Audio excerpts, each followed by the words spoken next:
focus on Bitcoin. April's going to be a tough month.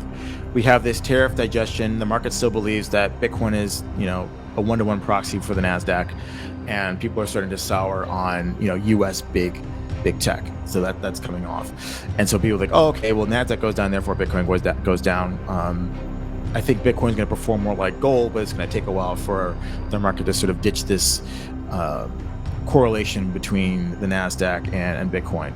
April's going to be a lot of uncertainty. There's max tariff hysteria, people freaking out. There's going to be this global recession, change in the monetary order, all those sorts of things. So I think it's going to be very choppy, a choppy to down month.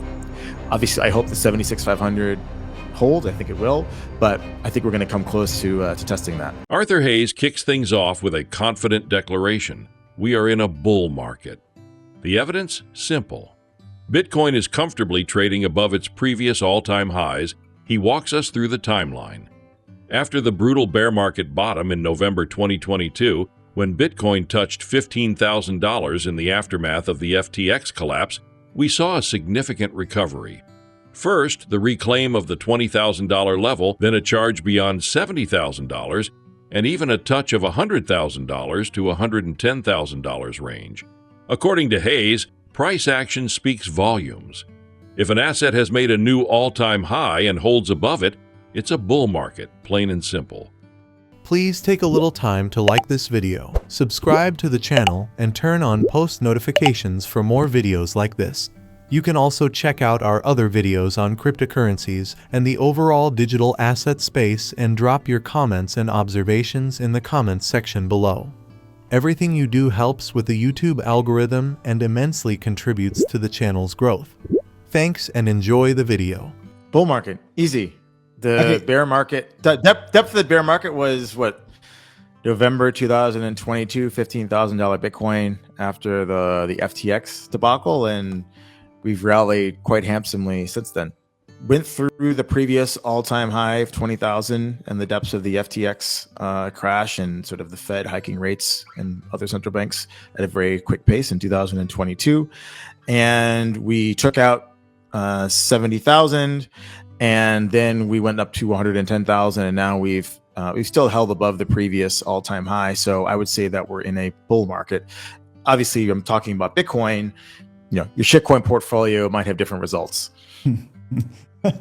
Yeah, tell me about it. I think everyone's seen the pain there. What would it take to invalidate your thesis that we're in a bull market? So, if I said to you, like right now, what would change your mind that we're in a bull market? If you had the leaders of the largest economic blocs like the United States, China, Japan, EU, telling their populace they would want to run an austerity program like what Milei is running in Argentina, then I would say that we're on the cusp of a bear market, because that means that they are willing to extinguish credit and rebalance the economy smaller so that it could grow from a healthy base. But instead, what we're hearing is we want to continue to run deficits. We have some ideas how to take it around the edges in terms of imbalances in the global economy. This is what Trump and his tariffs and all that kind of stuff is about. But at the end of the day, even Trump, who people are saying is wrecking the markets and whatever, his plan is to go from a 7% deficit to a 3% deficit in 4 years. His plan is not to go from a deficit to a surplus and retire treasury debt. That's not his plan. So I don't know why people think that credit is not going to continue to flow. It will continue to flow. It's the only path forward, given the policies that the major economic blocs are pursuing. Let's focus on Bitcoin. April's going to be a tough month. We have this tariff digestion. The market still believes that Bitcoin is, a one-to-one proxy for the Nasdaq, and people are starting to sour on, U.S. big tech. So that's coming off, and so people are like, oh, okay, well, Nasdaq goes down, therefore Bitcoin goes down. I think Bitcoin's going to perform more like gold, but it's going to take a while for the market to sort of ditch this correlation between the Nasdaq and Bitcoin. You have taxes being paid by persons in the United States coming up on April 15th. That's a liquidity negative event because people have to sell things to pay their taxes.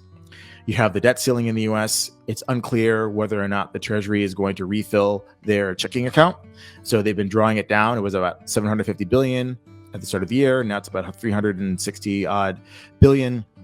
And as the government cannot issue debt on a net basis right now, the Treasury needs to draw down this account so that it can, fund the various agencies. But once that debt ceiling is resolved, and it will be resolved, then the question is, does the Treasury say, okay, I need to issue a bunch more bonds, suck liquidity out of the system, and raise my balance back up to, say, 700 or 800 billion? We don't know. We'll find out in early May when the quarterly refunding announcement comes out from the Treasury about what their target is for their cash balances. So I think, April's going to be a lot of uncertainty. There's max tariff hysteria, people freaking out. There's going to be this global recession, change in the monetary order, all those sorts of things. So I think it's going to be very choppy, a choppy to down month. Obviously, I hope the 76,500 holds. I think it will, but I think we're going to come close to testing that. So, I mean, if you're extremely risk seeking, then I think you're deploying capital in a small way, right? You're dollar cost averaging, or just doing a TWAP, time weighted average price, not trying to pick a level, but saying, okay, I know that there's a lot of stress right now. I think the medium term, the money is going to be printed, and whether it's I buy it 78,000 or 85 or 89 or whatever, in 6 months' time, I'm going to be glad that I bought during this period. Or you could say, I'm going to wait for a definitive statement from one or more central banks saying, I'm going to provide, easy money to counter this change in the global monetary order. Now, obviously, once that happens, the market's going to be much higher. However, you're going to be very confident that you've escaped sort of the bear trap, and there's not going to be, a crash below 76,500 or some other level in whatever coin or token that you're trading. I mean, I would say I hold a lot of Ethereum. I think at some point the Ethereum hate is going to change. Like, obviously, usually the most hated asset is the best performing asset in the next cycle, and the most loved is the worst performing. Just mean reversion. Doesn't necessarily mean that one is better than the other. But if I had to deploy a fresh, dollar of capital today, I'd buy ETH rather than Solana, just because ETH's more hated than Solana. And the meme coin fad, I think, is going to be done for a while. Not to say it's going away. Obviously, I think meme coins are going to be here to stay for a very long time, but a lot of retail people lost a lot of money, and they're not going to be, slinging stuff on pumped out fun and creating transaction fees for Solana as much as they used to. So I think that narrative around Solana being the meme coin L1, that's going to hurt its ability to, really outpace other L1s in this cycle. If China allows the yuan to drop 20-30%, it would neutralize the tariffs and unleash a new wave of credit expansion, not just in China, but globally. Japan and the EU are also wild cards. Japanese banks are getting crushed. The BOJ was expected to hike, but may now need to reverse course and ease again. The ECB faces similar decisions. All signs, according to Hayes, point to further monetary expansion. People think, oh shit, the markets are falling. There's going to be a major recession. Therefore, the reactions, I need to go into bonds. I need to go into the safe haven. I need to go into 10-year treasuries, and that's why they're buying them. I mean, I'm not sure if it's that intelligent. It's probably just more that investors have been trained when stocks go down, buy bonds. I think we'll have to see over the medium term whether or not some of the theories that I have play out in terms of how the 10-year yield trades. I don't think a one day reaction to above average tariffs is really going to tell us which way or the other the market's going to go. I think we'll have to see what Powell says in the May meeting of the Fed, and also, China and EU have claimed that they're going to do retaliatory tariffs or do other things to counter this effect, right? So what's the easiest way to counter tariffs? Allow your currency to depreciate, right? So China is creating lots of credit internally. Fiscal expansion is about 10% of the budget right now. However, for whatever reason, Xi Jinping does not want the yuan to depreciate drastically against the dollar, and therefore the PBOC has been actively raising interest rates to defend the currency, defend the 7.3 level that is their line in the sand at the current moment. So the question is, okay, now Trump came out with, I don't know what the tariff is on China, like 30 or 40%, whatever it is. Does he say, fuck it, let's just torch the yuan, and if the yuan goes down by 20-30%, then I've sort of just negated all this tariff impact, and people continue to buy Chinese goods in the same quantity because the effective price is the same.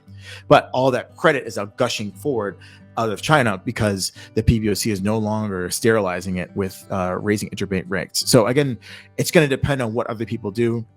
What does the ECB do? Are they going to start buying bonds or continuing to cut rates? What's going on in Japan? pretty much a bloodbath today in the Japanese markets. The banks got crushed. There's a question of whether the BOJ is going to hold or even continue to ease when they said they're supposed to be raising rates at their next meeting. So again, it's not just the Fed. Everyone else is now going to react to what Trump has proposed in their own best interest. I obviously think in the medium term that means printed money, but we're going to have to see what these central bank and finance ministries say about what they're going to do from a monetary perspective to counter the effects of tariffs on their countries. I mean, look at what happened in 2021. We went from about 6,000 to 69,000 in 3 months, right? So, sorry. What was it in the summer? I mean, whatever. I think we went up like 5 or 10x in a very short period of time in 2021 when that COVID stimulus really just like kicked in and went, turbo on the markets. So imagine this, that Trump and the Republicans have an election to win in 2026. And so they need to start making things look really, really good for the economy coming into the year end. And so I think that they're trying to front load the pain now, maximum pain now. So the voters don't really remember how much things sucked in April, May, June. But in December, when all of their representatives are starting to canvass and saying, hey, vote for me in 2026, now things have to look rosy. Oh, I've fixed the economy. The trade is more balanced, blah, blah, blah. All these banking regulations that Besson is talking about removing have been removed. And so the money is going to start gushing. And obviously, you're going to have a response from the rest of the world to their populaces saying, I'm going to protect you from America. Let's print some more money and bring prosperity here. The 2026 U.S. midterm elections are already on politicians' minds. That means Trump and Republicans will want to front-load economic pain now during April, May, and June so that by Q4 the economy feels great. Why? Because voters have short memories. If things are booming by December 2025, politicians can claim credit and win votes. So expect policy that hurts now but pumps liquidity later. That's the setup Hayes sees forming. Please like and subscribe.